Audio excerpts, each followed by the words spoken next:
Well, good evening, everybody. Welcome to Ellensburg, Washington, USA. I'm early.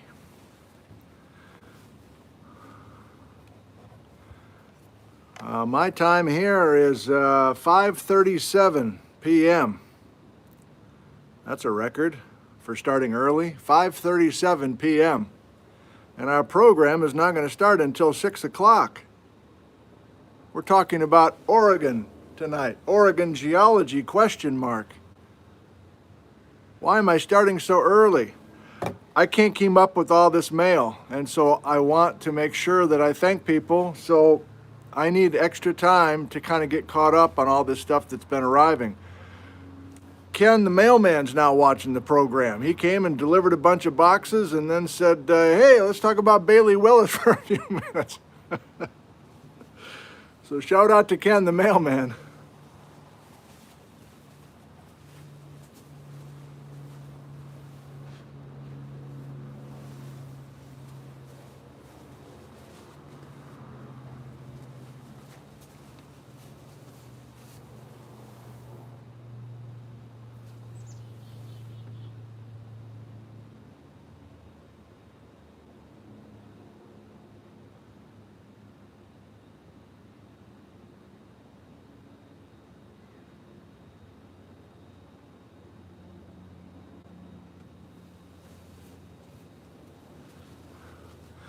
Are we functional?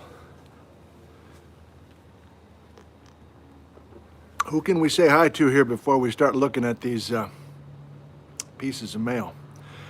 Patrick is here. Somebody's saying hi to Patrick, so that must be Patrick. The man is here. Minna from Finland, hello. 5x5 says Clem and Lucille.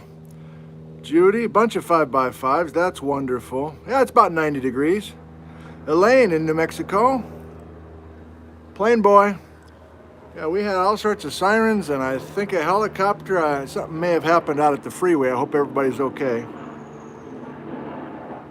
Myra from Canal. Jean from the Mojave Desert.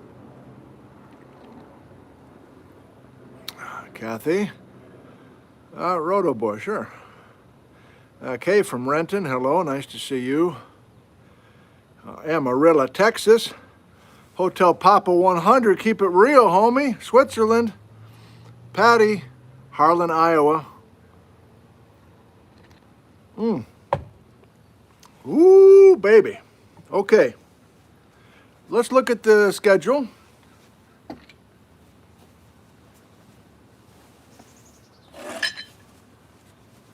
A couple of nights ago, we were on campus talking about the geology department at Central Washington University. Last night, we were in the front porch because it was so damn windy out here. Sorry, Patrick.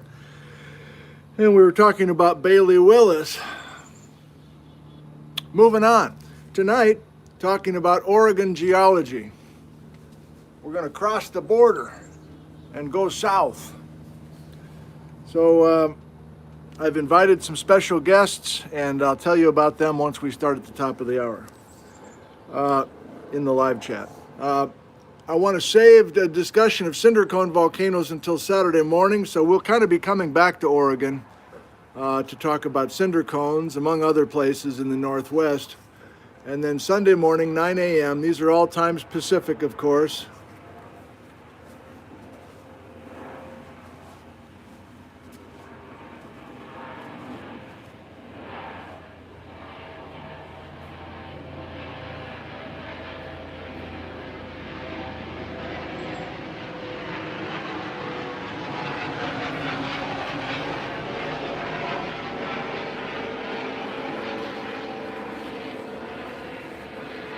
Helicopter, I think, from the hospital, so hope everybody's okay. Craters of the Moon, Sunday morning, 9 a.m. Okay. The wind is supposed to pick up just a bit, but I think we'll be okay wind-wise. So let's go ahead and, yeah. Let's go ahead.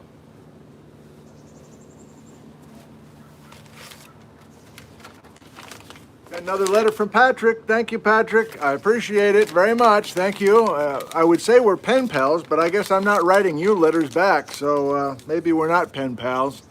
And your mom will have to explain what a pen pal is, I guess. Nobody under 40 probably knows what a pen pal is. Thank you, Patrick.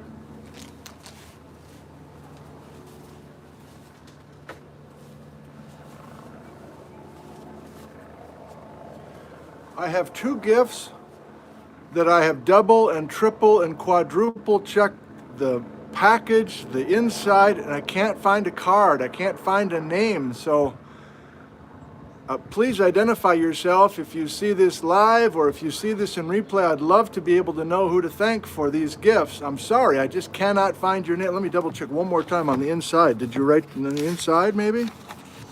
No. So this cracks me up.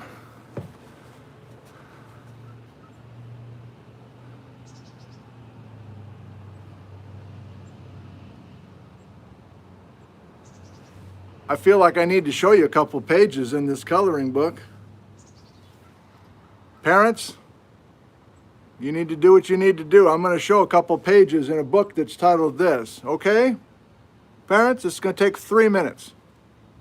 I'm going to randomly just show you a couple pages.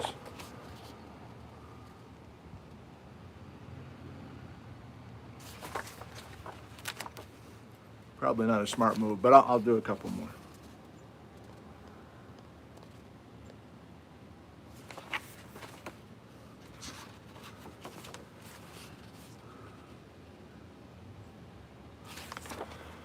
Thank you, person who sent this to me. I appreciate it. I appreciate you. I love you. I just wish I knew your name. Parents, it's okay. Come back now.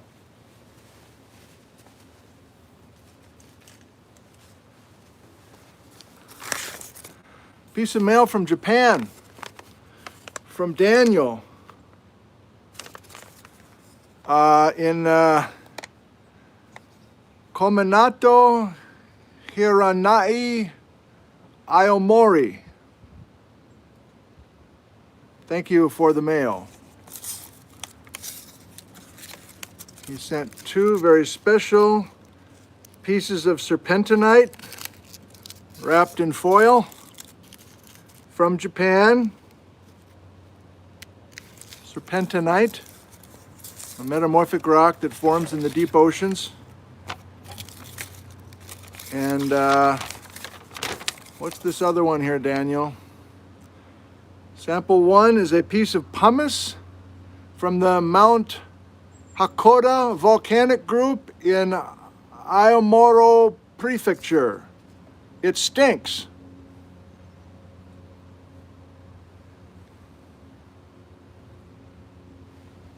I don't know if my honker's working tonight, Daniel. Yes, it's pumice. And I will add this to my international rock collection. And I appreciate the note as well. So Daniel is AKA Blue Forest Roads. And he's been with us almost every night or morning. What time is it there right now, Daniel? Thank you very much. Is it tomorrow? I guess it must be tomorrow. Thank you very much, Daniel, from Japan.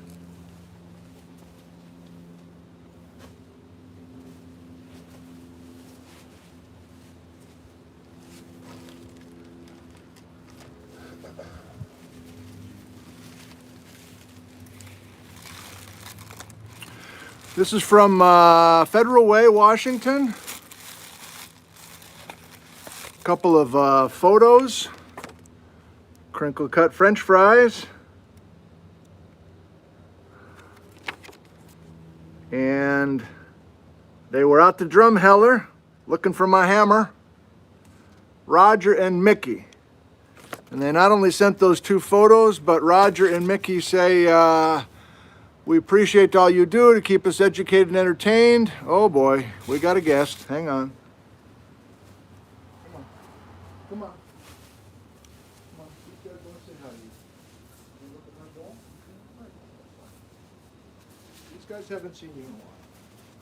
These guys haven't seen you in a while.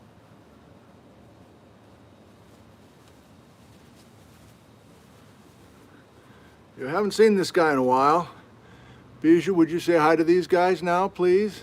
They've been worried about you. They haven't seen you in probably 2 weeks. Hey, over there. Look at yourself. Aren't you handsome? Now you got to stay in the shade now, because it's hot. And Aunt Kathy's got the extra bowl over there for you. That's your water bowl. You got 2 water bowls out here, okay? Yeah. All right. So I'm using a valuable time to open my gifts, but I guess I started early so I can do this. Okay. Bijou the cat says, nom nom nom nom nom nom nom. All right. So this is from Federal Way. Roger and Mickey, the necklaces are from the Teanaway basalt, collected, cut, and finished by us. So they sent 2 necklaces made out of material that came out of the Teanaway basalt up by Rob Reppin's gold mine.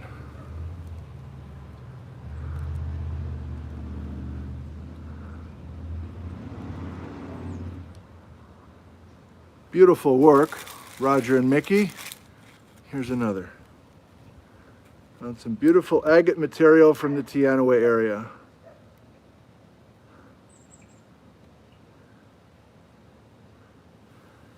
And Liz is thrilled with all of these gifts, by the way. You're just going to have to take my word for it. I said, don't you just want to, get on camera and thank these folks? No, thank you. Please say hi for me. So, thank you.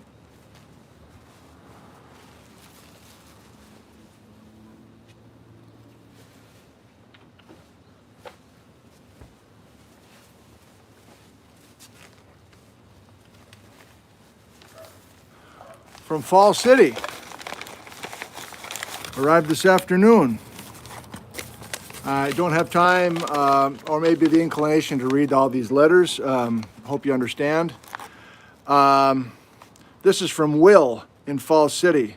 And his daughter, Heather, got a geology degree, worked for the DNR, 5 field seasons mapping, then a master's in ed at Evergreen College, found her real passion teaching 7th, 8th grade science in Lacey, and her hobby has always been geology, from hunting Ellensburg blue agates in the Green Canyon to making jewelry from a geology perspective. Enclosed, she has made a pair of earrings, I guess a pair of earrings, one made from petrified wood and the other stromatolite. So this is from Dead Nettle Designs. Oh, I've got a...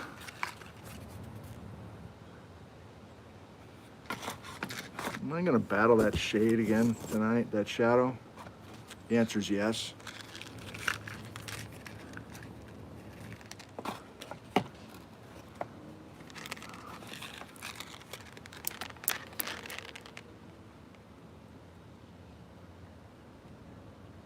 Absolutely beautiful.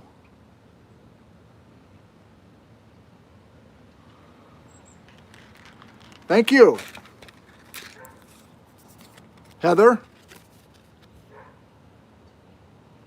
I'm sure Heather'd be happy to make you a pair. Come on, come on, come on, come on.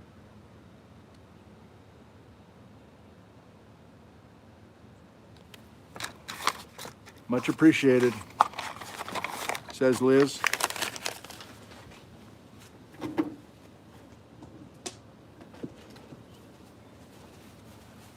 Oh my God, I'm going to run out of time. I can't believe this.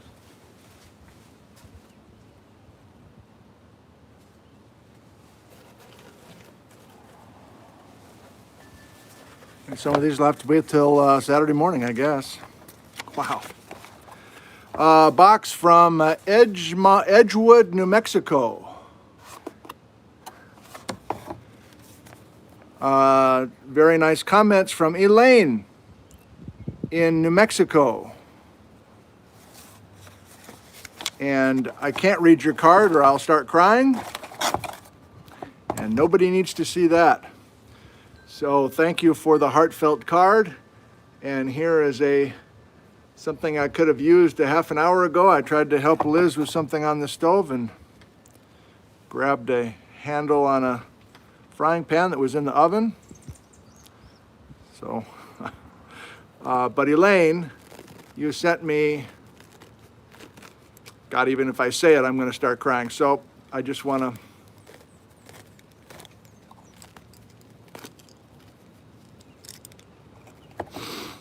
to,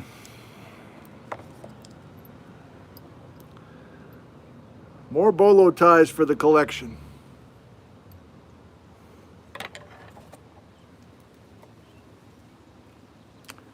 Thank you, Elaine from New Mexico.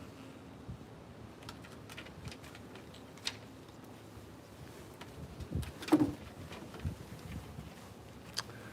know, we're into family stuff.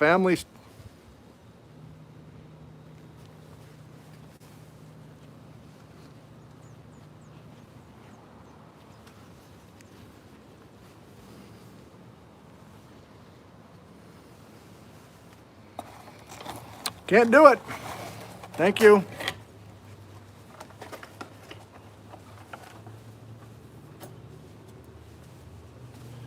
I got 553.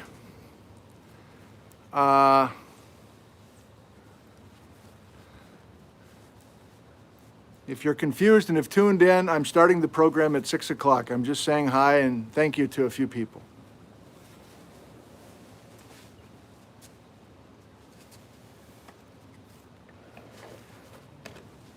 Okay, why not? I'm totally confused by this. You know that one of the running jokes, one of the many running jokes we've had.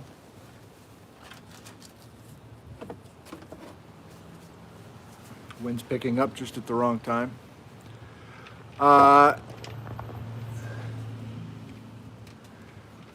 Is I have all these fake sponsors, including Vinman's. They're a fake sponsor.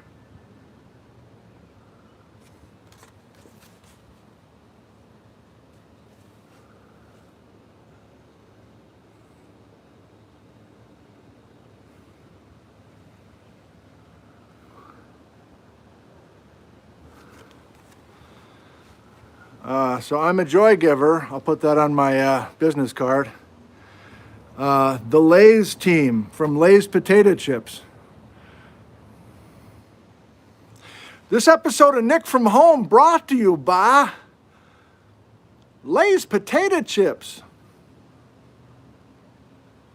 You gotta love them, and how they crunch. You gotta love it. They're crunchy.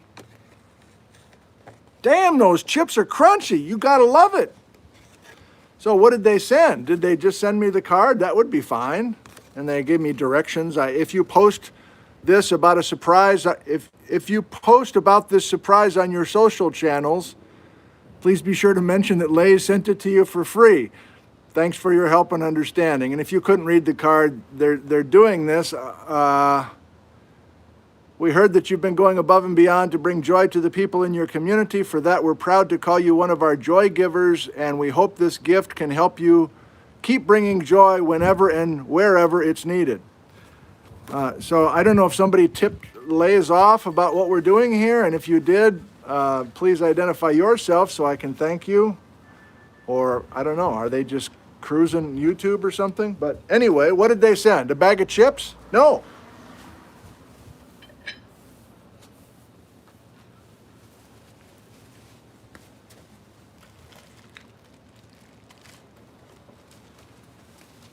Frickin' Lay's Potato Chips sent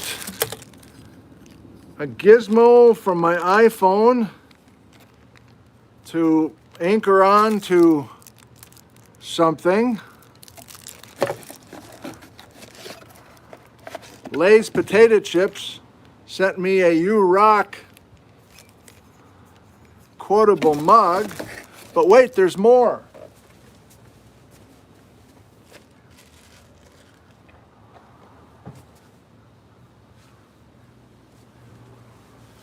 Maybe they just searched overweight geologists who like potato chips, and I came up, like the first 10 hits were Nick Zentner. Lay's Potato Chips sent bookends. What in the hell? Sorry, Patrick. These are like personalized gifts from a corporation. I don't understand. This isn't what corporations do, is it? I could keep looking for like some sort of Lay's thing on it. No, it's just like actually genuine gifts. And there's more.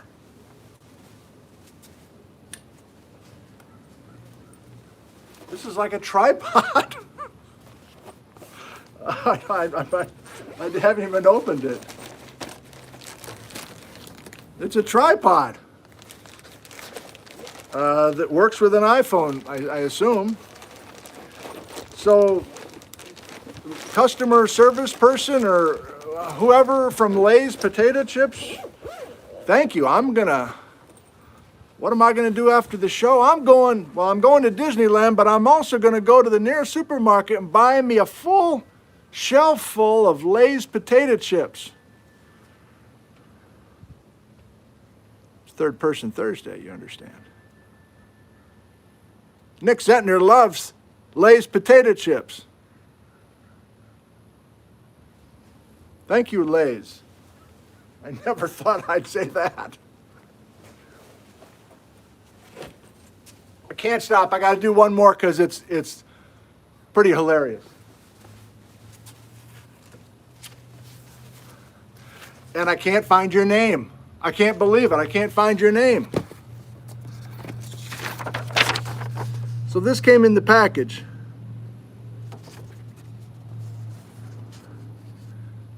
And I'm like, what? Yeah. It's something you put on the side of your van. Like one of those magnetic things. Like a sign, like a temporary magnetic sign you slap it on the side of your van. I didn't know you could like buy a customized version of these things. Of course, I don't know any of this stuff. There's 4 of these in here, but I'll just show you one of them. Can you guess what it says?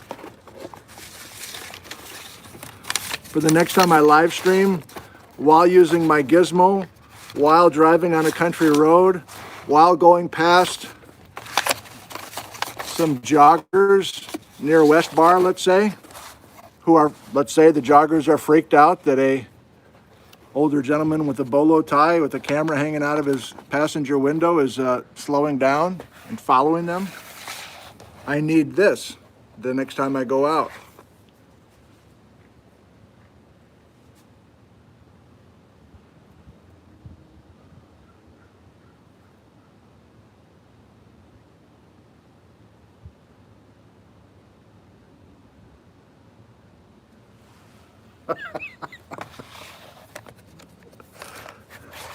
It's okay, I'm a geologist, not a creepy guy. Looking at the features. NickZentner.com. Oh my God. That'll solve it. All right, thanks for that amazing gift. Of course I'm late. It's 6 o'clock. Give me 2 minutes. I think I need 2 minutes to collect my thoughts and we will begin our program on Oregon Geology. Thank you for joining us. We already have more than 1,000. Thumbs up.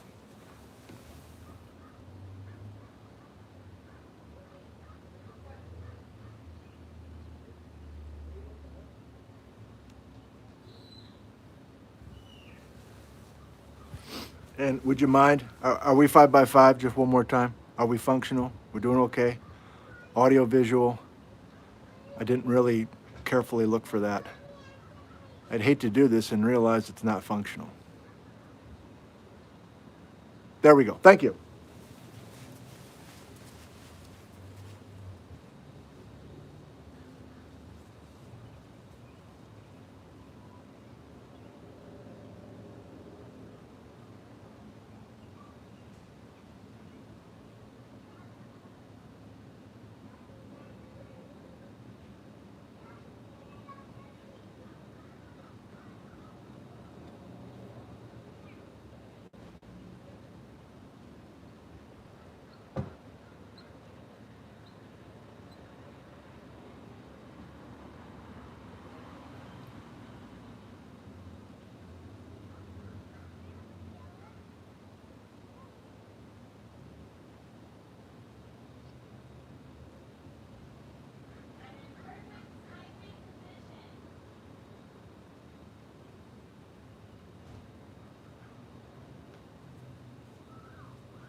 Well, good evening, everybody, and welcome to my backyard. My name is Nick Zentner. I teach geology in the state of Washington at a university. This episode of Nick from Home brought to you by High Five Heffa from the Iron Horse Brewery in downtown Ellensburg, Washington. You gotta love it. So we have a beautiful frosted glass. It is summertime, everybody. And I want to thank you for joining us this evening to talk about Oregon geology, not Washington geology. And I have a question mark in the title for a very specific reason. And we did this once before, if you recall. I did a British Columbia geology question mark episode because I should know more than I do. I mean, we can all say that, can't we? We should just know more than we do. But if you're a geologist, cheers to you, Sunheit. If you're a geologist here in the Pacific Northwest and you know next to nothing about Oregon geology, that's embarrassing. And so I'm here to fully embrace the embarrassment this evening, and I've asked for some help. So I haven't had a chance to look in the live comment section, but I'm hopeful that at least one of these geologists is with us right now. Let me share their names with you, and perhaps you'll already have met them online. I have never met Ellen Morris Bishop. I believe she lives in Joseph, Oregon, near Enterprise, near the Wallowas, near Hell's Canyon, near all sorts of wonderful Blue Mountain geology, etc. Ellen may be with us right now in the live comments. Maybe her name in the live comments says Ellen. That would be convenient. Carrie Gordon is an alum of our program long before I got here, and she is now a retired U.S. Forest Service geologist who had a full career in Central Oregon. She lives in Prineville, and she is well connected to many of the field geologists in the Oregon scene.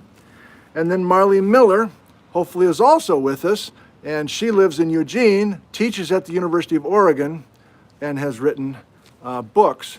Ellen Morris Bishop has written books. Carrie has been part of many important scientific papers through the years.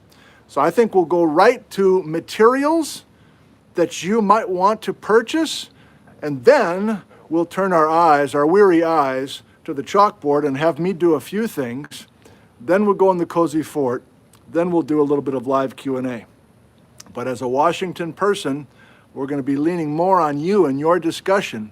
And while I'm at it, the thought is, by the way, let me just pause. So Marli's here. I just see Marli's name. Can you type in if Ellen Bishop is with us and or Carrie Gordon? I'm just curious now. There's a little bit of delay in the comments. There's Marli. Hi, Nick. Hi, Marli. Thank you for joining us. Carrie is here. John says William is here. Okay. So Carrie's here. Great. No Ellen yet?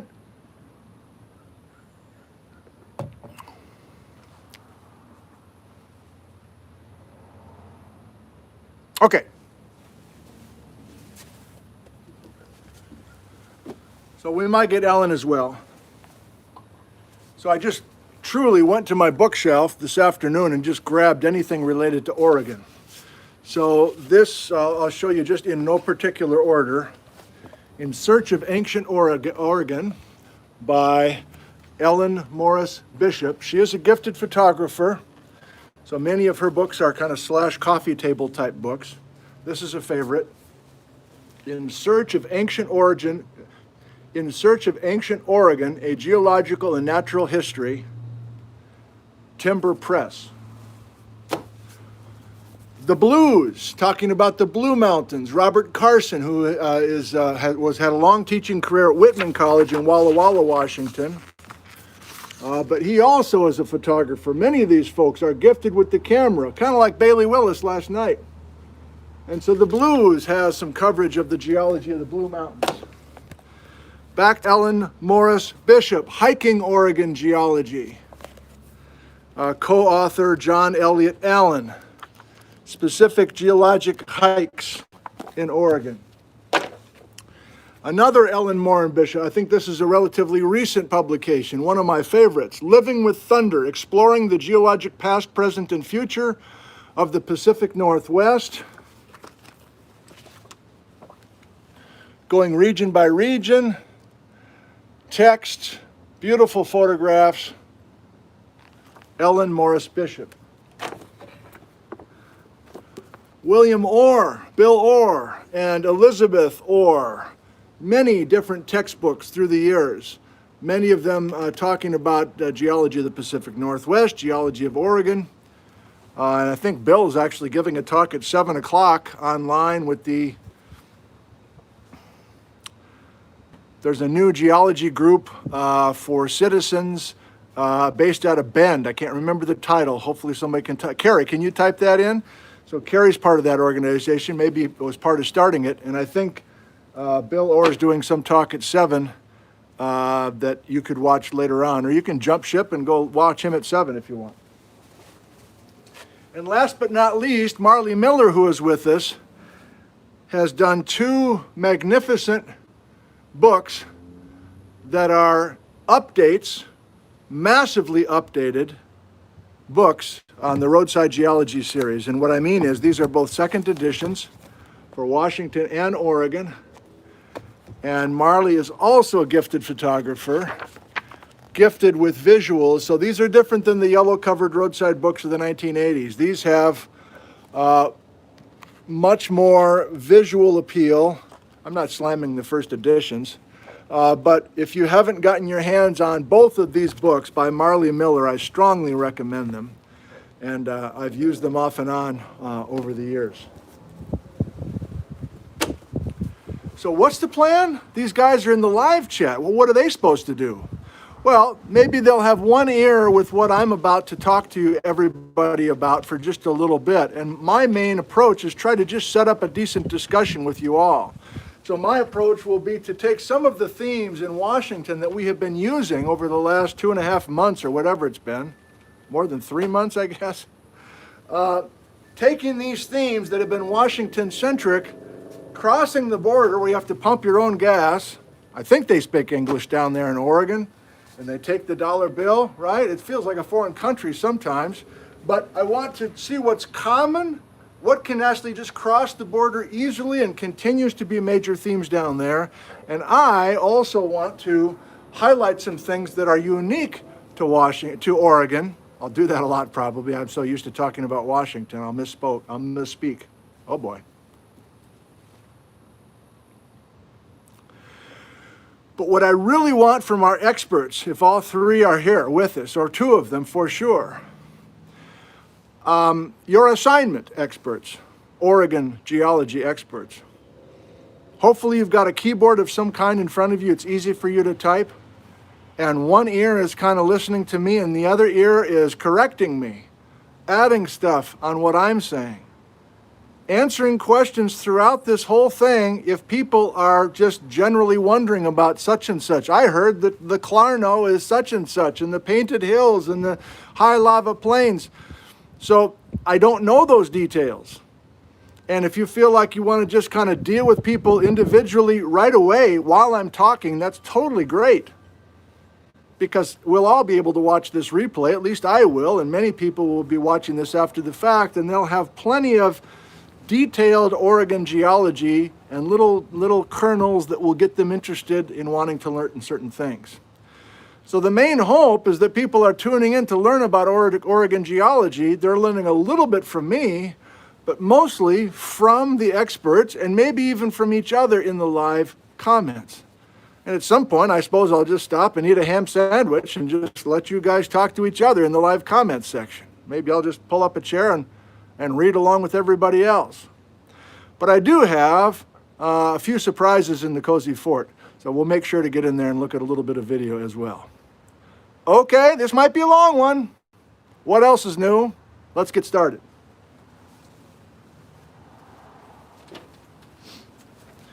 For my portion of the program, here's what I would like to do. He goes to the whiteboard. So at first glance, this looks quite familiar to us. Us meaning people who've been thinking seriously about Washington geology all spring during the pandemic. And exotic terrains older than 100 million years old, in other words, added to these are accretion ages, so older than 100 million years ago, we're bringing a bunch of these exotic terrains in from distant places. That looks familiar. Siletzia, yep, heard of that. I remember that story, kind of. I'll remind you about it. But Siletzia is an Oregon story as well. It's probably more of an Oregon story than it is a Washington story, if you must know. The flood basalts, the German chocolate cake, that is definitely an Oregon story as well as Washington. We've got most of the cake, but they have plenty of the cake as well. And many of the fissures that produced the flood basalts of the German chocolate cake are down in Oregon. And then, yes, some of the Ice Age floods affected the Oregon side of the Columbia River, and many of those Missoula floods, and maybe even the Bonneville, now that I think about it, swept down into the Willamette Valley as there was a choke point in the Columbia River downstream of Portland. So there are some very familiar looking things. I'm trying to stay out of my own shadow here. I've got the glare here. But I don't know a damn thing. I don't know a damn thing about these major chapters in between those hallmark events. And if I can nudge a little bit of our discussion towards chapters A, B, and C, or maybe our experts could just do some shorthand, and if this possibly might be helpful, like somebody asked something about the John Day stuff, and they go, well, yeah, that's chapter B, or that's B. That's it. That's where it fits into the time scale. So I'll have this on occasion. I got probably, I don't know, 3 dozen emails from folks over the last few days from Oregon saying, make sure you talk about this, make sure you talk about that. You're finally talking about our state. You got to cover this. You got to cover. It's one live stream. It's a big state. There's way too much to talk about. But I did jot down some of the more common things that come on people's email list. Would you please talk about the Painted Hills, Newberry Volcano, High Lava Plains, Lake Condon, the Clarno, the John Day, the Rattlesnake Tuff, the Boring Volcanics, the Wallowa Mountains, and the Blue Mountains? The answer is I would be happy to accept. I want to save this one. I am very interested, and have been for a while, in the Boring Volcanics, and that's such a strange name, but you'll see on Saturday morning. Saturday morning, we're going to talk about cinder cone volcanoes, and I'm coming back to Oregon on Saturday morning to talk about the Boring Volcanics, and as much as I can know about the cinder cones in Central Oregon as well. So we can touch on it a little bit tonight, but that's not a major plan tonight. We're going to stay off of the Boring Volcanics, if you're okay with that. Which brings to mind a couple key maps that always caught my eye over the last decade or so about differences between Washington and Oregon. Oh, we got the kids out in the backyard next door. You're going to hear a big old party next. Oh, they're behind you. Maybe it'll be okay. So have you seen this? I think this is from Rick Blakely.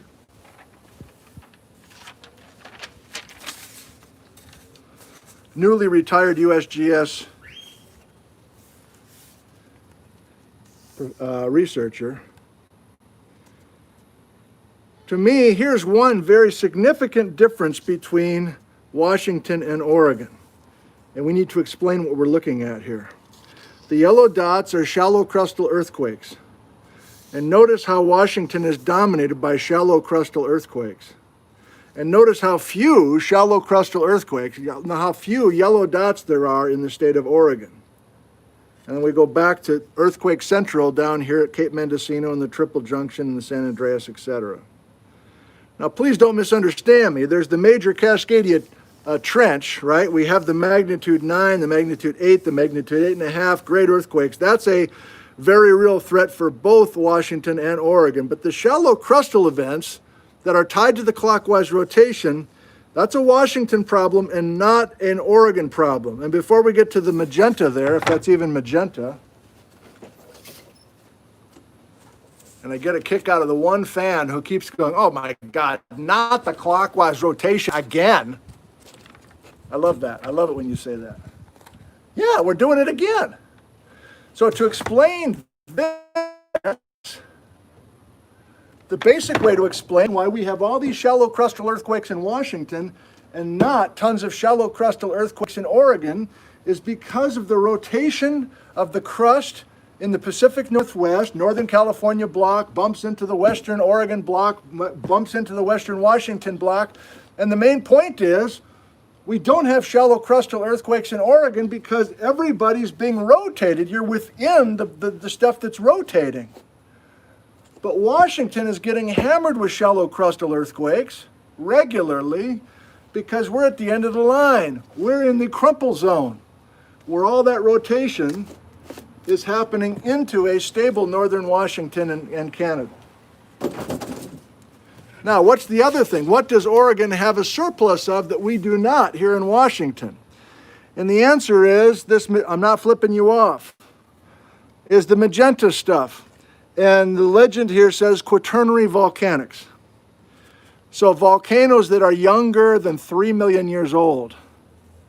And we hardly have any. We have some, but we hardly have any volcanic vents in Washington where we have some kind of volcanic activity generally, but even to the east of the Cascades. Now in Oregon, we not only have a lot of that basically ice age volcanism in the Cascades, of course, that's no surprise, but look at the incredible amount of very young volcanism in Oregon and dripping down into Northern California. In general, we can visualize, and this is maybe our first chance for our experts to really weigh in and say, I'm not quite right on that. I'm totally fine, by the way. I would love you to correct anything I have to say or add to it or just say that's total baloney. I'm a big boy. Go for it. That's why you're here. There's major numbers of strike-slip faults within Oregon and some pull-apart basins, some little normal fault scenes as well, that are responsible for getting some of this shallow crustal material to the surface. And why not? I might as well just say it right now. In addition to that, which is kind of a phony answer, kind of a fuzzy, vague answer, this in general is the trend of something called the high lava plains. And if you've never heard this before, this might really rock your world. You've got, last Sunday we did our Yellowstone talk.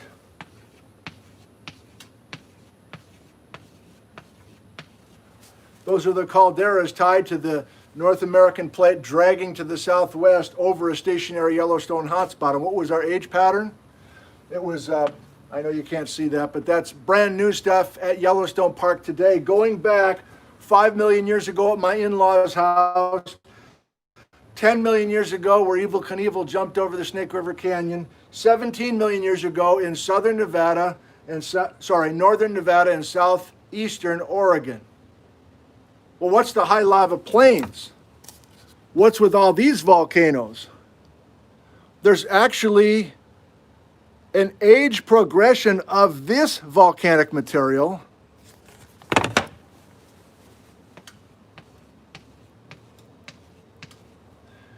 going from the southeast corner of Oregon to Bend. And I drew circles, but I don't really mean to draw circles. There's basically a bunch of volcanic activity. It's bimodal volcanism. There's both supervolcano, a linear trend that has baffled folks for a long time. And experts, are we still baffled by it? I'm still kind of confused. I've ignored the high lava plains trend because I don't know what to do with it. And I certainly didn't know what to do with it when I first moved to Washington, and Anita Grunder gave a talk in our classroom 25 years ago and showed this slide, and I'm like, I've never heard of that before. That there's a younging of volcanoes in both directions away from southeast Oregon and not just the Yellowstone hotspot track.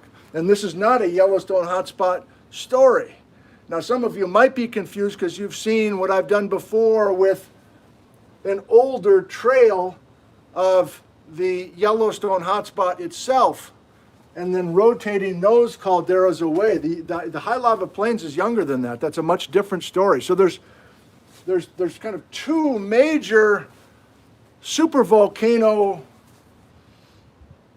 signatures running through central Oregon. Really could use your help, experts, if you have something to say. So now that I say all that, and that is one of the interests of mine that I'd love to learn more about, and maybe this program will get me really seriously into that topic, especially from some of your live comments. If you're very, I always take kind of the temperature of what people want to learn more about. So if everybody's saying, that's so cool, I knew nothing about the high lava plain trend, then maybe that's motivation to do a little bit more with it.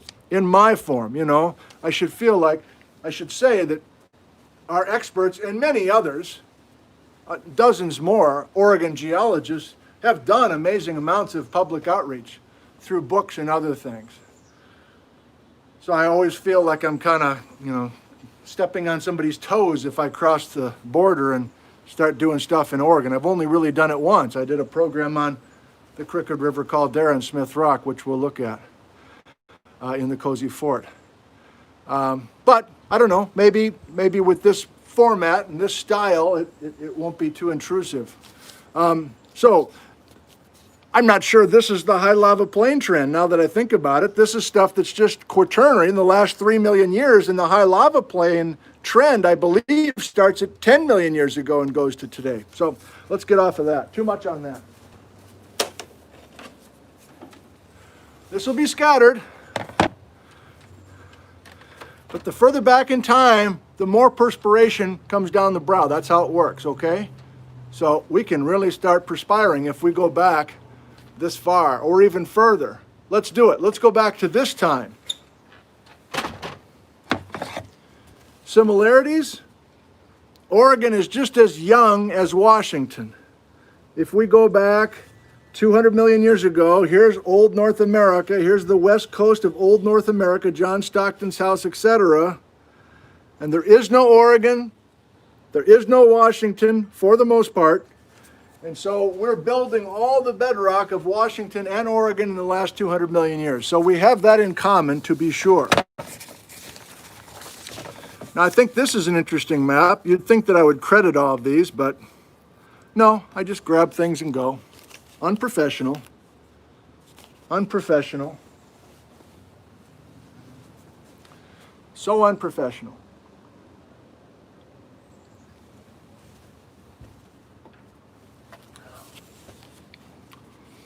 I'm very interested in a map like this. Have you seen something like this before? Where we realize that most of the state of Oregon is blank on this map. This map is showing older than 150 million year old rock, essentially. That's not even true.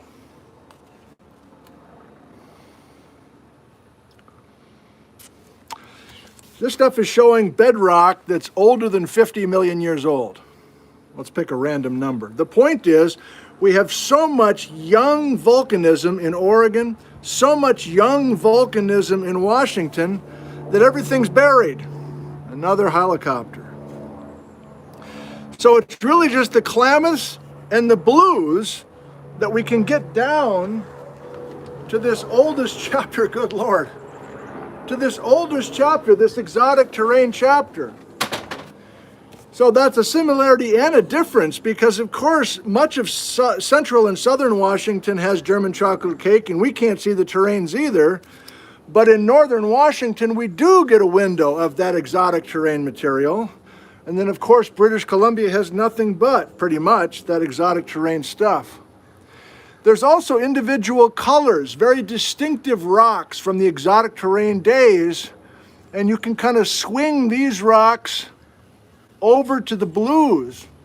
So you're like, well, that's cool. I wonder if there was a coastline that kind of went like that. And the answer is no, because the basin and range has pulled apart so much that this stuff is way farther west than it used to be. So if you can get this stuff back to where it was, this stuff rotated around a little bit before the clockwise rotation, we can kind of have a north-south generally old west coast of North America and those earlier terrains coming in. This is more disjointed than I was planning. Who gives a rip? Let's keep going. And let's keep on sweating to the oldies. I've showed you this a number of times. This is Marli's former advisor and current friend, Darrell Cowan at the University of Washington. Baja BC, taking a big chunk of Mexico and moving it to British Columbia. But what I've tried to do here, and really have thought honestly for the first time, embarrassing, do we have any Baja BC material in Oregon? Do we have any of that Mexico rock in Oregon? Well, we're not going to look everywhere. We're only going to look in our two spots, right? But do the Klamaths have Baja signature? Do the Blues? Or do the Blues and the Klamaths have some older terrain material that moved a little bit as well, but it's certainly not the Baja BC story? I'm leaning towards the fact that there's really nothing that's Baja BC that's exposed at the surface in Oregon. Would love to be corrected on that. I don't know, is that true? Would I love to be corrected? Yeah, you know what I mean. Yeah, I'd love to hear the truth about that. These are illustrations from Marli's roadside book. This is from her roadside book in Washington, but she has a similar one in Oregon as well. And so for the most part, in Washington and Oregon, for the most part, we don't get a chance to see of all that wonderful exotic terrain history because it's down deep and buried beneath everything else.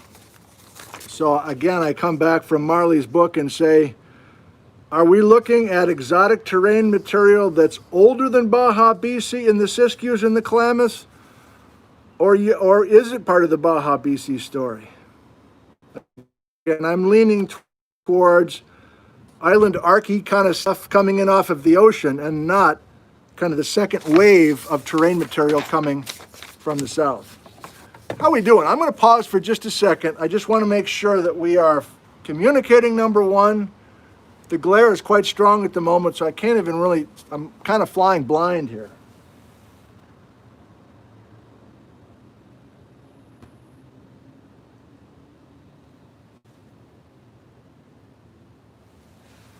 All right, so Ellen's here. Thank you for being here, Ellen. And, you know, there's no policing of this. There's no order to the questions. Those experts are not going to get everybody's questions. That's just how this works. So you guys, if you guys just want to sit back and watch it for a while and then chime in with a few comments, I'm talking to the experts now. You know, you can do whatever feels right. You don't feel like you have to be all frazzled and get every last little thing, because those things are scrolling by real fast. We're just all here learning together. And I'm obviously freelancing.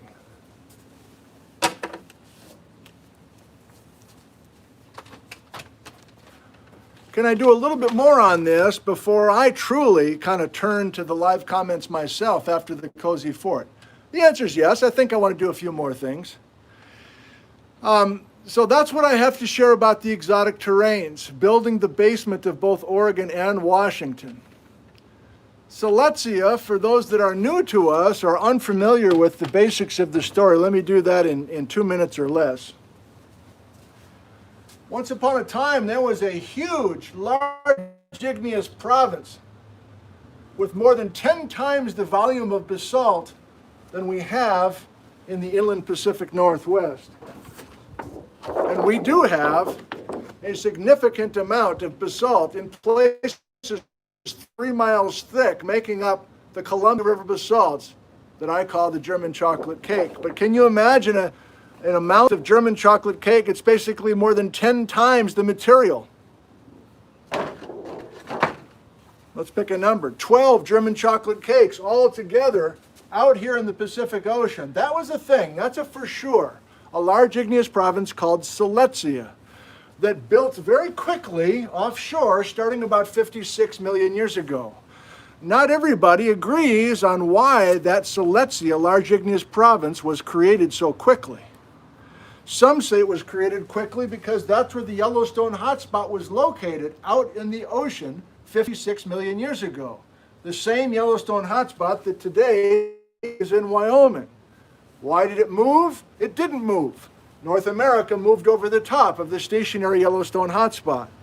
But there are other very smart geologists who say, I don't see that reconstruction. I don't have enough evidence yet to convince myself, this is more than 2 minutes, don't have enough data to convince myself that Siletsia was created by the Yellowstone hotspot. Instead, I know there was a spreading center. There was a spreading center between the Kula plate moving to the north and the Farallon plate moving to the south. And I think Siletsia built on that spreading center. And that spreading center migrated north and ultimately subducted beneath the Pacific Northwest, contributing to the sole responsible person for the Challis magmas. Distracted by texts coming in at the moment. Sorry about that. The point is, Siletsia built quickly 56 million years ago. It was still erupting basalt by 50 million years ago. But by that time, Siletsia is being added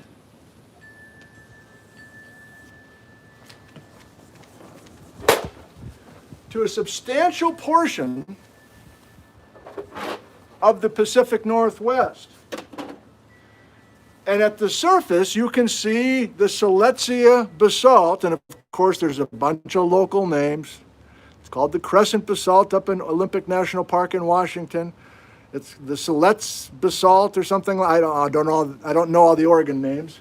But the point is, from Ray Wells' work, and I'm sure it's covered in some of these books that I recommended at the start, from Ellen and Marli, probably Carrie as well, much of the Coast Range of Oregon, much of the Olympic Peninsula of Washington, in the subsurface, apparently, geophysically, you can see that Siletsia basalt going into the Cascade scene. It's a lot of basalt that's no longer in the ocean but was added. So it's essentially the most recent of the exotic terrains coming in. So that's a commonality. Can't we all get along? That's a commonality between Washington and Oregon. We share Siletsia. Washington and Oregon, we share the Cascadia Trench and the Cascadia Subduction Zone. Thank God. End of the world type tsunamis, we both share that. What else do we share? We do share the flood basalts.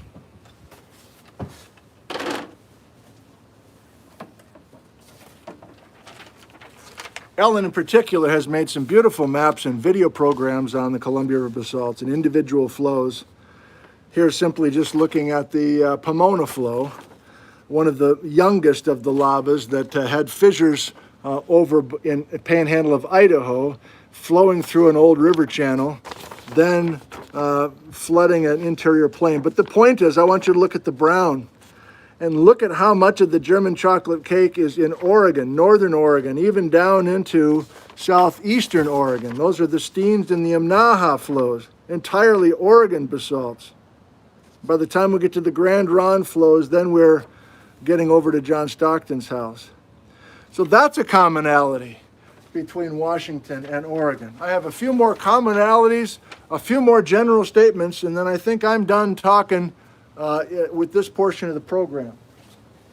And by the way, my hope is as I just kind of rattle through this stuff kind of free-spirited like, it prompts some thoughts by you.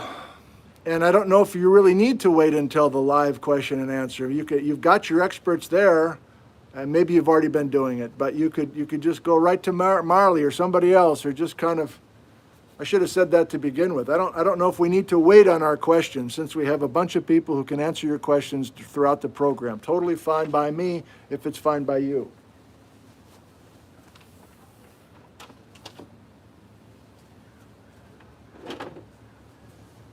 Now, at some point recently, I got interested in Hell's Canyon and the Ringgold Formation. And then I got real frustrated for just a short time. A, because I wasn't wearing a bolo tie, and two, because I had so many local names within Washington. And then you go into Oregon and there's more local names. And at some point you go, isn't this all the same stuff? Why do we have like 72 names for this stuff? So without being afraid to look like an idiot, I did this at my desk and then sent it around to the geologists that I knew to ask for help, kind of tweaking this thing. So I'll give you a long look at this if it's of interest to you. I've tried here, just for myself, but I think it might be helpful for some of you as well. What I've done here is I've gone west to east, west coast of Oregon and Washington to, the inland Pacific Northwest. Here are the Cascades. And the red names are Washington geological units. So you can see some familiar names that we've talked about before, many of them we haven't. But there's the Teanaway, there's the Stewart granite, there's the Chelan migmatite, there's the ginkgo flow with the petrified logs in it, etc. But in blue, I barely used the blue pen because I didn't even know what I was writing, but those are familiar units that our experts know very much about. And I did my best to place them, not only time-wise, like we were doing on the whiteboard. So in other words, if you're struggling right now, am I struggling right now? Yes, this is the flood basalts. Here's Siletzia and the crescent basalt. But the point is, I just tried to make some marriages across the border, just to try to tie some things together. So when I am reading a scientific paper and I run across Deschutes, I kind of know, okay, well, that's Ringgold time, or that's younger than the German chocolate cake.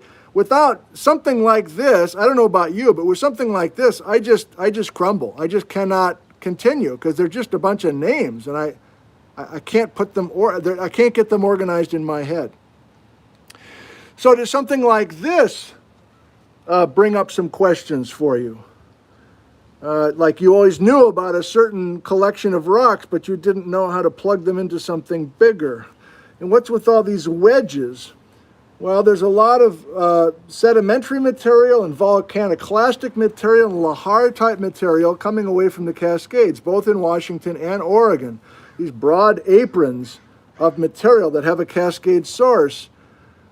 And in eastern Washington, where I live, we call it the Ellensburg Formation. In eastern Oregon, as I understand it, they call much of that the Dalles Formation, and so on and so on and so on. You're like, well, hey, hold on now. You missed the such and such formation. Oh, I did. You're right. There's so much more that can be plugged into something like this. But to me, helpful, possibly to you as well. It's 6:40. Give me a second, would you? Let me see if I have anything else just laying in the grass that I thought would be helpful to share. And if not, I'll go to the code. I might just check in just briefly to see how we're doing in the live comment section to see if it's absolute chaos or if it's actually working quite well. And then we'll go in the cozy fort. We can continue doing our live chat stuff in there.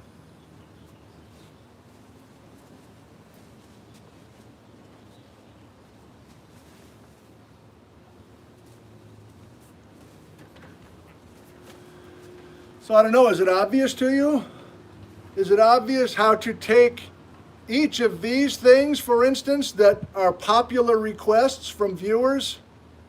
And should I get some yarn for you and string the yarn with my tongue from whiteboard to the next to get you properly located? Which chapters do we put into each of these? For many of these, I don't know the answer.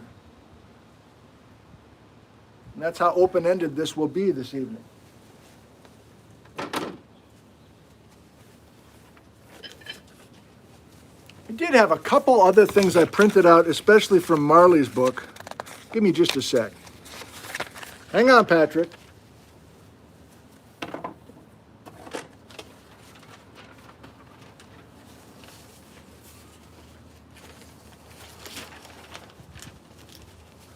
Yeah, actually, I was thinking would start with this, but I got distracted.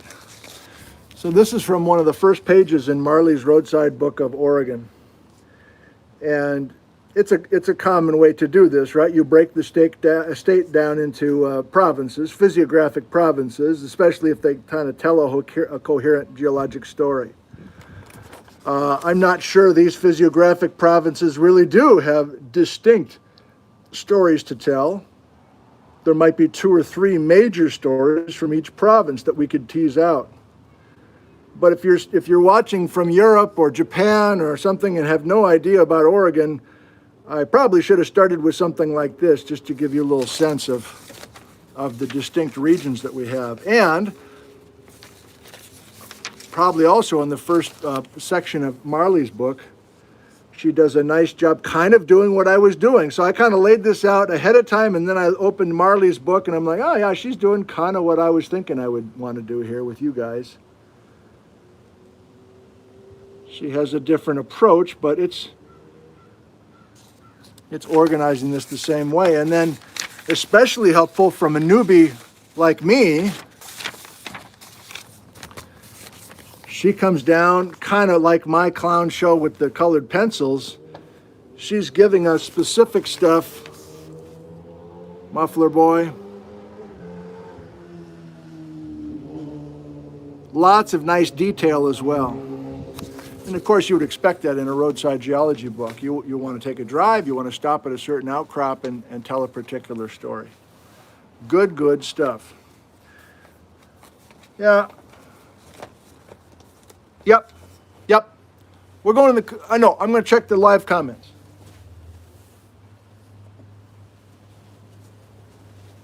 You're like, where are the rocks? Where are all the rocks from Oregon? Well, this isn't a rock from Oregon, but I think it's pretty. Does that count? I think this slab of petrified wood is pretty. Yeah, but is it from Oregon? No. But it's pretty.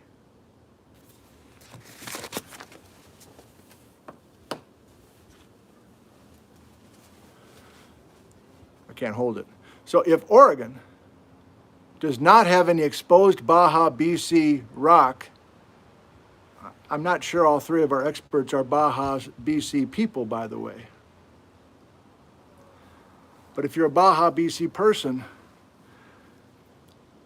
did the granodiorite of Mount Stewart, 93 million years old, which came from Baja, Mexico, did it just do a drive-by? Did it just come north and just, take a glance out the passenger window at Oregon and just kept going north?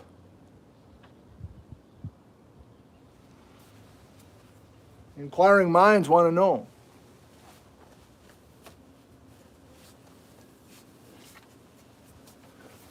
Remember, I'm not a creepy guy. I'm just looking at the features. All right. Sorry for bumping you there. All right, so Bill is a geologist, works for Northern Pacific Rail. He's in Portland. He's another expert. There's so many experts that can help us here. I'm just kind of scrolling back to just see if this is kind of working. Susan, I have the Thunder Eggs video clip that you sent to me, or others did. Probably 7 people sent me the Thunder Eggs video. We're going to look at a clip of that, but I don't know how they form. Marli's talking about Jordan craters. Maybe I'm doing a little narration here because I know some of our viewers don't see the live comments when they watch on their television. Carrie's answering questions about a lot of rocks. Oh, Carrie is a regular with us here in the backyard, and so she's saying that a lot of the rocks we've talked about here in the backyard are the same ones we see in Oregon. I'll do a little bit more of this just to make sure we're okay here.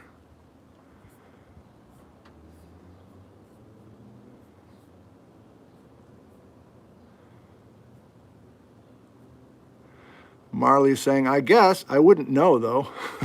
I like that. I like it when anybody just says, I'm not going to know every answer. Okay. Marli's talking about Grant's Pass Pluton, a Jurassic Cretaceous Pluton that's called a stitching Pluton, because that's exactly what I was looking for, exactly what I was hoping for here. Thank you. Ellen is talking about the painted hills, Eocene to Oligocene, the picture gourd basalt mid-Miocene. Hey, Hot Lava Holiday's with us. What's up, girlfriend? Okay, former student. Sounded bad. Sorry. Pretending. Okay. Cozy Fort by Steve.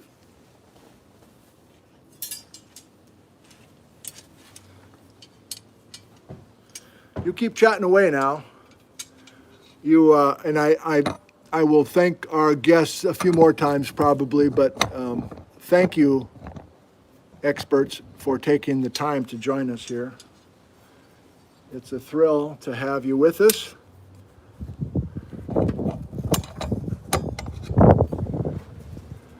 Much like Jerome for the British Columbia episode. Remember, Jerome's the guy that went back the next day to answer all the questions he missed the day before. Mr. Thorough, Mr. Overachiever, I applaud him.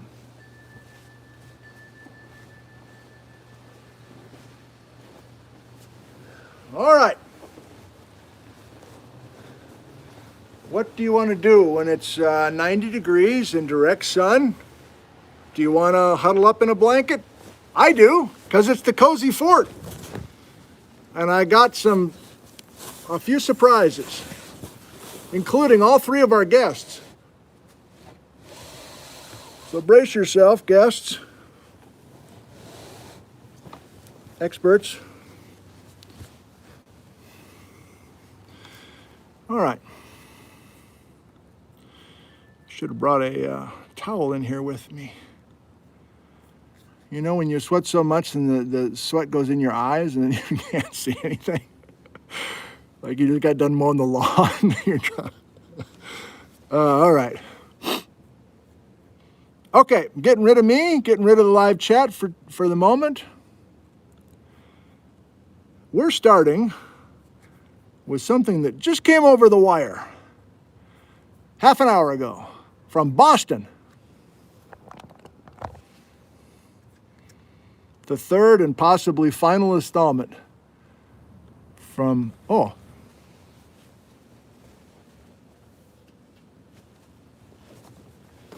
you know who it's going to be from. It's going to be from artist Pier.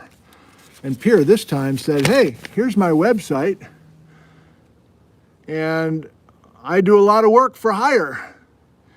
So if you go to piergustafson.com, he's an artist in Boston, extremely talented, as many of you regulars know. piergustafson.com, and you'll see all the things that he could make for you if the price is right. But in this case, he wanted to do it for free. This one's got sound. Ready? We're in the Cozy Fort, aren't we? We're in the Cozy Fort, aren't we?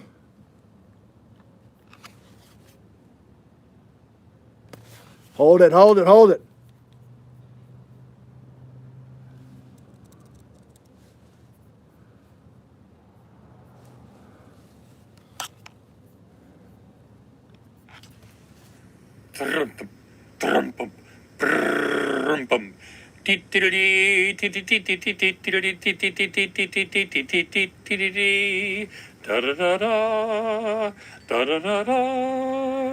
Da da da da, bum bum bum bum. That was Pier. Thank you, Pier. I just saw Ellen had to take off. She maybe doesn't want to look at herself. But we start with a little, a 2-minute teaser for the documentary I talked about last night. Do you remember I was talking about Fred Beckey, a climbing legend? Maybe you can find this clip. But Beckey wrote this amazing recap of Bailey Willis among many of these old-timers that we've been talking about, plus plenty more. So I think it's worth 2 minutes of your time to be interested in this Dirtbag, The Legend of Fred Beckey. This is a trailer for the movie. Do you think people people considered you sort of a renegade climber? You probably think I'm pretty independent. It's all right. I don't care what they think. He was driven like nobody I'd ever met, relentlessly. You think you can make it to the summit, Fred, on this trip? I don't know. Hope so. He's had to leave a few burning bridges behind in order to live the life that he's wanted to live.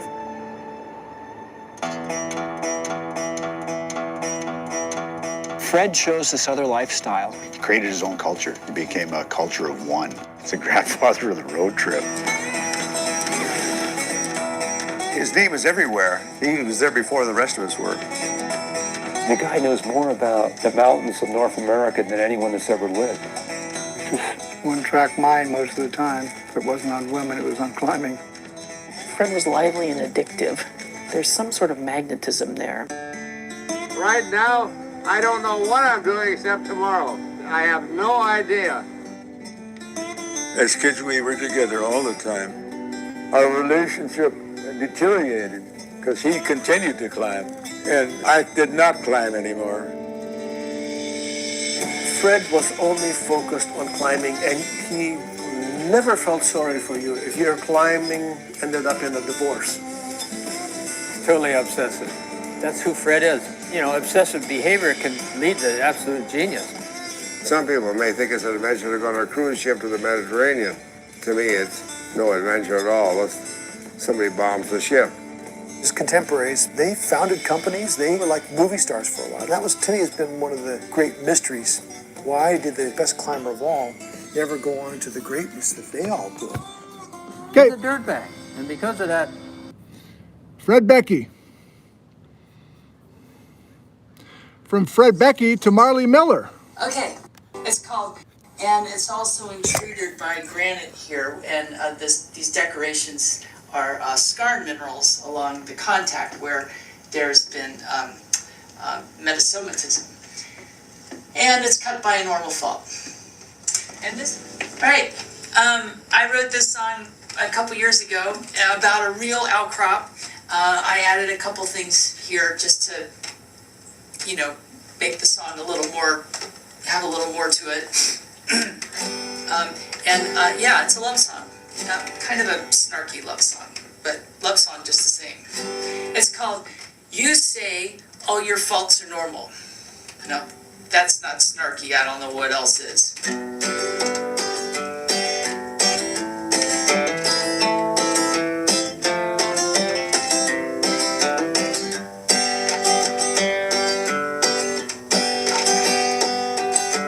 I can't say it was love at first sight the day I met you there in that dusty canyon, in that cold desert air. And I can't say that you spoke to me, but all I did was stare at your rocky cliff face with that craggy flare.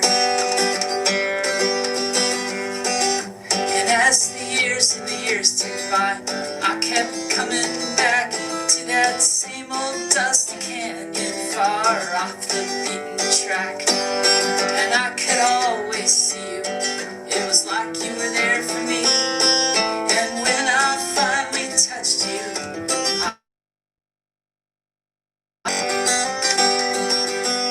you said all your faults are normal. Well, I don't think that's so. You're much too complicated from your lives lived long ago. All right, Marli. I hope you're still here, man. People are loving you for that. And for everything else as well. Roadside Geology by Marli Miller. Doesn't get much better than that. So it looks like Ellen had to go, but I'd like you to introduce her to her. This is from Oregon Public Broadcasting, a program on Thomas Condon, who should be added to our list of discussion items. I've heard from many people. But Ellen makes an appearance. I'll just show 2 or 3 minutes of this. University in Forest Grove, where Eddie had attended school and where his older children would receive free tuition. Then, 3 years later, a brand new state university opened its doors in Eugene. Thomas Condon arrived at the University of Oregon. He was the Department of Geology, and he was the Department of Chemistry and the Department of Physics and the Department of Geography and the Department, of any of the sciences, because that was his role, was actually to teach all science at the University of Oregon. He was extremely popular as a teacher. Most of the learning in college at that time was rote memorization. He wanted people to actually understand. The university administration required him to name a textbook. He did, but he didn't use it. Every table in the room was actually a glass-top cabinet full of fossils. And then he'd use the fossils for the lessons to teach the students about biology, to teach them about geology. He was also a field-based teacher. You can wander through Oregon caves on a tour, and lo and behold, there's Thomas Condon's signature and the names of the students who were with him. To encourage women to go into science was almost unheard of in the early 1900s. Women were lucky to be a lab technician, and he actively encouraged women to come into his lab, to work with him, to go with him in the field. And that was an astounding thing. It's part of his courageous nature. The first valedictorian of the University of Oregon was Thomas Condon's daughter, Nellie. So she was part of the graduating class of 1878. Over the years, Thomas Condon would become one of the most beloved personalities in Oregon. His nature walks greatly anticipated. At an early hour last Saturday, Professor Condon, accompanied by his university class, started for the top of Spencer's Butte. Quite a large number of our citizens following in procession. The Eugene City Guard. As the Condons grew older, they often spent summers at their Nye Beach cottage, where visitors were always welcome. And when Thomas lectured on the beach, young and old gathered intently around. And when the talk was over, the motley gathering strolled leisurely away. But the rolling breakers at their feet, the hurrying scud and blue summer sky, all had a new significance as they pondered on the mystery of creation. Ellen Condon McCoy. Well, I need to learn more about that guy. That's amazing. But wait, we also have another expert, Carrie Gordon, who was a complete natural on camera when we hooked up with her down at Smith Rock about 1.5 years ago. Almost 2 years ago now, Carrie. Carrie's a former student here at CWU, U.S. Forest Service geologist in Central Oregon, connected me to Jason McClowery, who will also be in this clip. And Carrie's always emailing me with some little tips and some other things, and she's been a tremendous influence, so thank you, Carrie. Crack the mysteries of the Earth. Discover the energy that drives a planet, and explore the secret world below. With me, Nick, on the Rocks.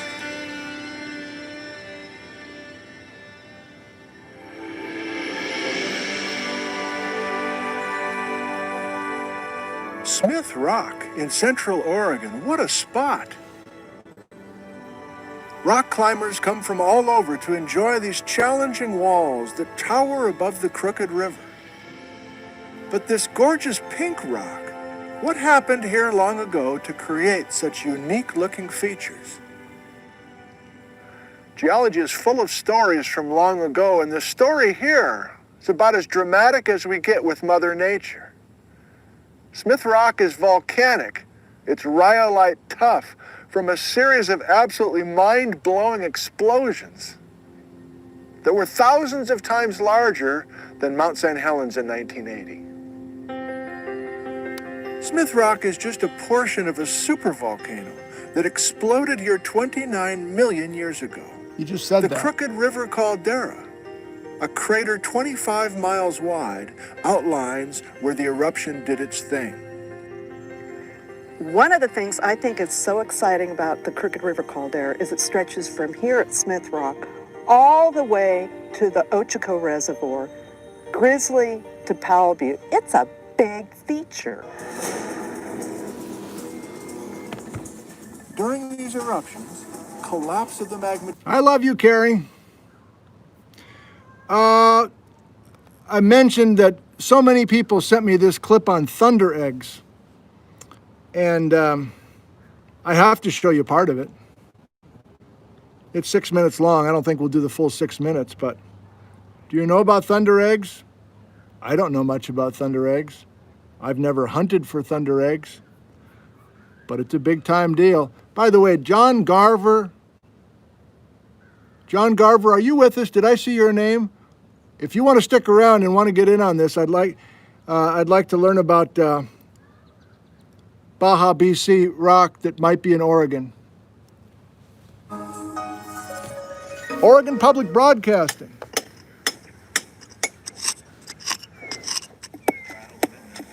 There's one. There you go. You find a few eggs and then you want to find more.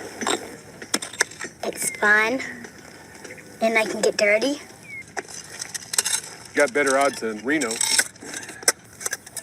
And it's better for you, I think. Most prospectors keep a keen eye out for shiny flecks in the rock. These rockhounds prefer baseball-sized nuggets, or larger, that are dull, brown, bumpy, and round. I think it's kind of like when you're going for gold and you know, kind of the gold rush feeling. Eggs with the hardest shells you'll ever find. It's a good indicator that inside, back in behind there might be something real nice.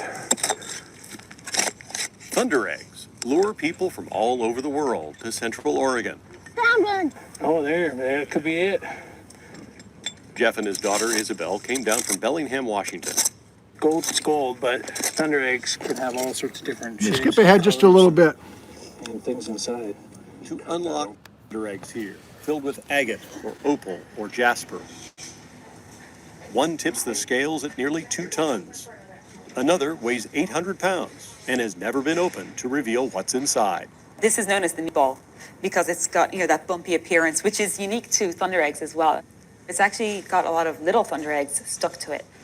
She says no one really knows how thunder eggs form, but one theory says a gas bubble forms in the lava, expands, it cools, and leaves a porous stone and fill in the gap, layer by colorful layer. Oregon's thunder eggs are about 60 million years old. So they're older than the Cascades. They think the oldest extent of the Cascades is about 35 million years old. 60? They're pretty good sized. There is one place known around the world for holding the motherlode of thunder eggs. It's the Richardson Ranch near Madras. It's made a thriving business out of letting people buy what they dig out. A few other nearby ranches open occasionally too, when rock hounding events like the Madras Powwow bring in large crowds. Hi, I'm Tim Fisher and I'm a rockaholic. It's an addiction, it really is. It gets in your blood. Tim and Tanya Fisher spend every summer in the hunt for another dazzling hidden gem. All right, so that's a program called Thunder Eggs on the OPB YouTube channel, Oregon Public Broadcasting. That's a difference between Washington and Oregon. We don't have a PBS television channel that has a bunch of natural history programs that kind of stretch across the state. I'm very impressed with Oregon Public Broadcasting in general. Who cares what I think? But anyway, OPB. That may be it. Yep, okay. Let's do some live Q&A. We'll see who we still have. We'll involve John Garver a little bit if he's willing. And I'll do my best to incorporate our experts if they're still with us. And it occurs to me that some from GSOC, which is the Geological Society of the Oregon Country, are you familiar with that organization? That's another difference between Washington and Oregon. Oregon has a very old society of people who love geology, and they've been meeting regularly for almost 100 years, I think, or maybe more. I don't know. I think Wesley with us, he's part of that group, and maybe some others. But they maybe all went to listen to Bill Orr's talk that started at 7. And Bill Orr, I should find that book.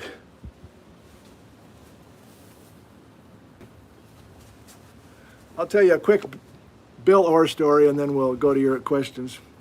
So William Orr, Bill Orr, who's written a lot of books on Oregon geology over the years. We were on a field trip, and I was driving the van, and Bill was shotgun, and a bunch of people were chit-chatting behind us, and we weren't saying much. Bill and I just kind of looking straight ahead. I think he was chewing on some pistachios and spitting them into a bag, and somebody said somebody's name. There's a lot of talk about other geologists, and have you read that paper and this paper? And Bill just quietly said to me, without even looking at me, just kind of looking out the front window, was like, Fukia. And I just kind of fake laughed because I didn't know what Fukia was. And then it came up again later in the day. They talked about some other geologist, and he just goes, Fukia. I'm like, Bill, I don't know what can you spell Fukia? What's Fukia? He says, well, Fukia, Fukia. And I said, I don't know what that means. He says, fucking know-it-all. That guy's a Fukia. We have too many Fukias on planet Earth. And I just thought that was the greatest thing. I've used it since then. You've all been trapped in a van with a Fukia? It's a long drive. We're on a geology field trip. Everybody's a professional geologist in the van, and the guy in the back is like lecturing us on, the Columbia River is a mighty river that is carved. We all know. Read the van. Read the room, brother. Okay. I'm going to try to jump in here the best you can. I hope you're still rolling. I see Marli's still with us. That's great. She's answering questions. I'm going to have to send you one of these gifts, Marli. Carrie, I'm going to have to send you one of these gifts. I'll send you some Lay's potato chips. Nick Zentner loves Lay's potato chips. So how can I even, I'll just try to grab some that interest me or I can add to. And if you're not seeing live comments right now, viewer, I'm sorry. This is going to feel a little empty here at the end. What museum was that? Was that the Rice Museum? And I don't know where the Rice Museum is. Is it on a campus somewhere? I've been contacted by that museum, but I don't know. Is it a minerals museum? I'm back 5 minutes here. Patrick, age 6, is there a way to see what's inside that giant thunder egg without breaking it open? I think that's the fun of it, Patrick. You really can't see what's inside unless you break it open. And there was a portion of that clip. If you find that video clip, Patrick, it's called Thunder Eggs, Oregon Public Broadcasting. You'll see that they take some of their thunder eggs home and that they cut it open with a rock saw. And it will be fun for you, Patrick, and other kids maybe just to see a rock saw in action. You have a rock saw that has a blade that can cut right through a solid rock. And then you get a chance to see what's inside. But I don't know how to explain thunder eggs. I have a general idea about geodes that I've talked about with the Ellensburg blue agates, but I don't know what, 60 million years ago? Is that true? That's like Silezia's offshore and these thunder eggs are being created in what? Some sort of volcanic unit?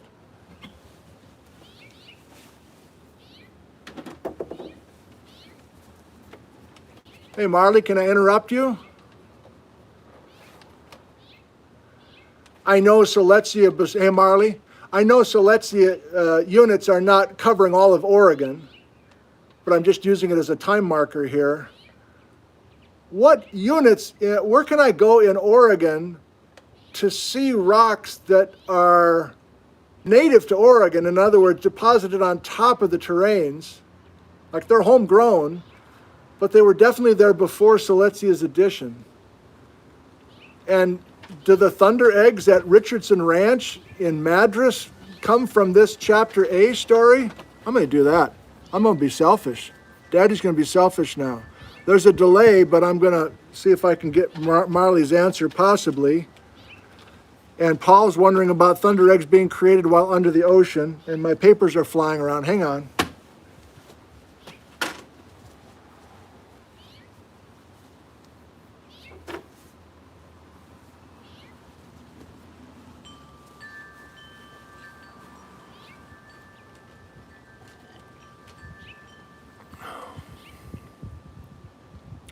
Rice Museum, Tom, thank you. Rice Northwest Museum of Rocks and Minerals in Hillsboro, Oregon. appreciate that.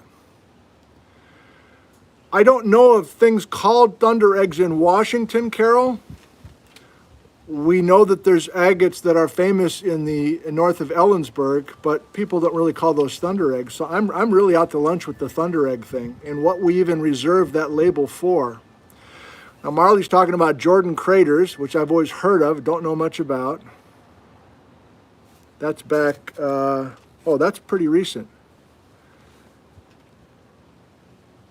Cinder cone.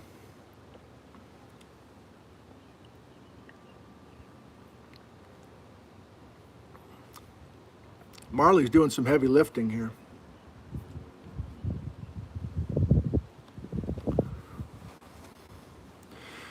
Jackson Winfrey Project. Are the Blue Mountains similar to the Olympics since they don't have volcanic activity? Sorry, hang on, Jackson. Marli says the thunder eggs are pretty specific to rhyolitic lavas. I guess I should have figured that out on my own. That's helpful. And Jean says thunder eggs are found around the Olympic Peninsula, but I don't know of any rhyolites on the Olympic Peninsula. Back to Jackson Winfrey. The Blue Mountains are a conundrum for me, if I may say that. I'm on mixed company. Conundrum. The main story of the Blue Mountains to me is just a bunch of German chocolate cake that's been folded. But I don't know of the timing of the folding, of the uplift of the Blue Mountains, anything more specific than over the last 10 million years-ish. And I think there might be a story there that maybe people have already worked out involving the uplift to drive Hell's Canyon cutting, the Snake River cutting. But you're right, Jackson, that the Blue Mountains are not a volcanic center to make the mountains, but there are some Columbia River basalt fissures nearby. And then if you get more towards the Wallowas, you get into significantly older granites and island arcs that have been added. Feels weird to talk about places I don't know very well. It's kind of an uncomfortable feeling.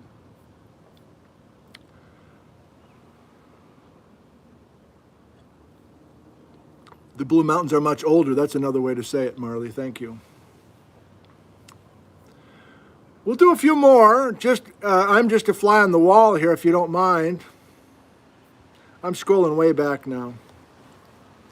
Oh, that's one I can try. Carrie, are you still with us? And Marli, if you want to try this one, unless you're in the middle of something else. What's with this? Why does the Columbia River suddenly swing to the north just past Portland? Is there an answer to that? I don't know about you, but I get asked that pretty regularly. And I especially get it asked when I talk about old pathways of the Columbia and lava flows diverting the Columbia, or ice sheets. Of course, that's another significant difference. We haven't talked about the Ice Age really at all tonight, but you're aware that the ice sheet got into Washington but never got to Oregon. You know, there are alpine glaciers studied by Andrew Fountain and others. I'm just trying to think of we could just make a list of Oregon geologists today, can't we? Jim O'Connor and Scott Burns, and I'm going to leave a bunch of people out. I should probably stop. Andrew Miggs, Chris Goldfinger, etc. The ice is a Washington thing, the continental ice. But so therefore the ice sheet is not diverting the Columbia. But is this some sort of strike slip fault thing, or we're almost like we're on the Carrizo Plain? Is it tied to Silesia somehow? I'm curious if Marli can. Let me scroll back down to modern here. Oh, she's busy answering other people, talking about Portland Hills Fault. I'll leave her alone. And Carrie says, yes, there is lots of alpine glaciation in Oregon, for sure. And Carrie says, I'll let Marli answer that question about the Columbia being diverted. I think I'll try again, Marli, in case you're listening to me with one ear. Did the Columbia used to flow? I know the Columbia, let's do it this way.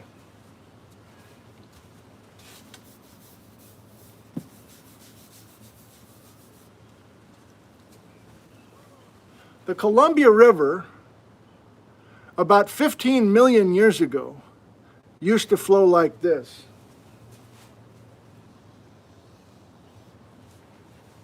I'm going to change my number. About 16 million years ago. And we know that. We know the Columbia River used to do that because the Ginkgo lava flow, the one that had all the petrified logs in it at Vantage, remember George Beck? That one. The Ginkgo lava flow, by the time it got down to this area, followed the Columbia. The lava flow followed this river valley. It wasn't probably as entrenched as it is today, but a broad open valley that had the Columbia River in it went from the south of Portland and then headed down towards Yaquina Head, Newport, Oregon, basically. Now I want to know, are we sure that the Columbia then started looking like this? And if it was something like this, why is it like this now?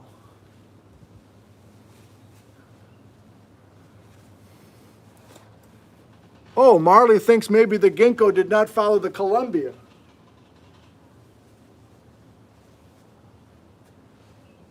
I always assumed it was the Columbia. That's interesting.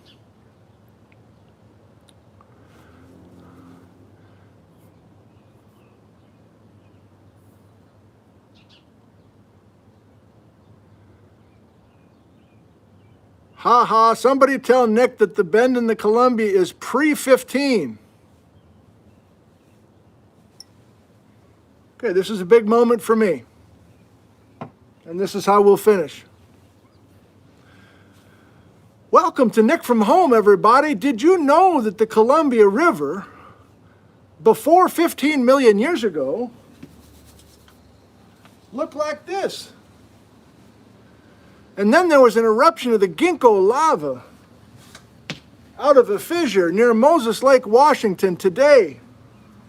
And that Ginkgo lava flow flooded the inland Pacific Northwest, somehow had a crazy amount of petrified logs at the base of it. And the Ginkgo lava flow followed a river to Newport, Oregon, not the Columbia River. You heard it here first. I will enjoy learning more about that topic and many other things in the state of Oregon. A toast to you and a look at the schedule for this weekend.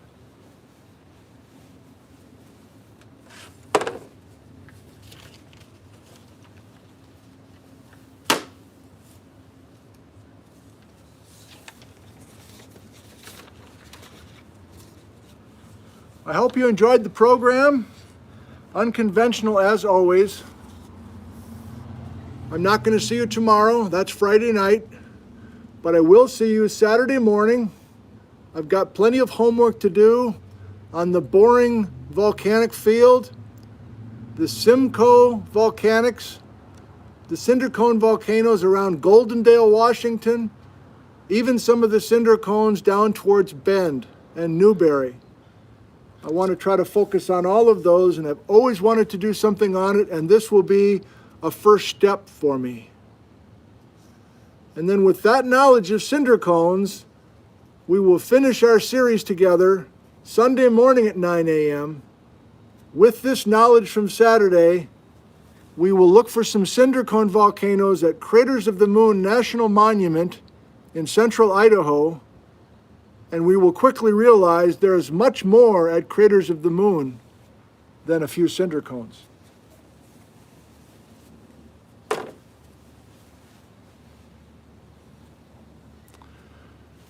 Here's to your health.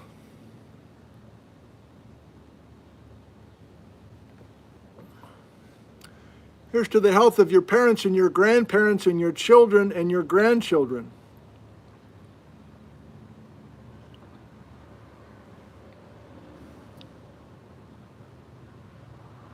Here's to your mental health and your general disposition and your approach in whatever phase you happen to be in where you live around the world.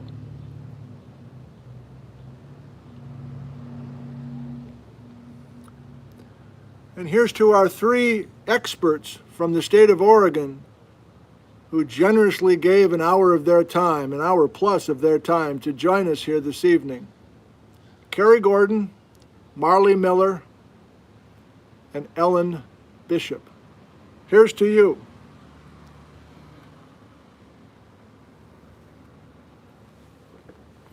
I thank you for joining us. And I'll look for you on Saturday morning at 9 a.m. with our international crowd. More so than our international crowd here this evening.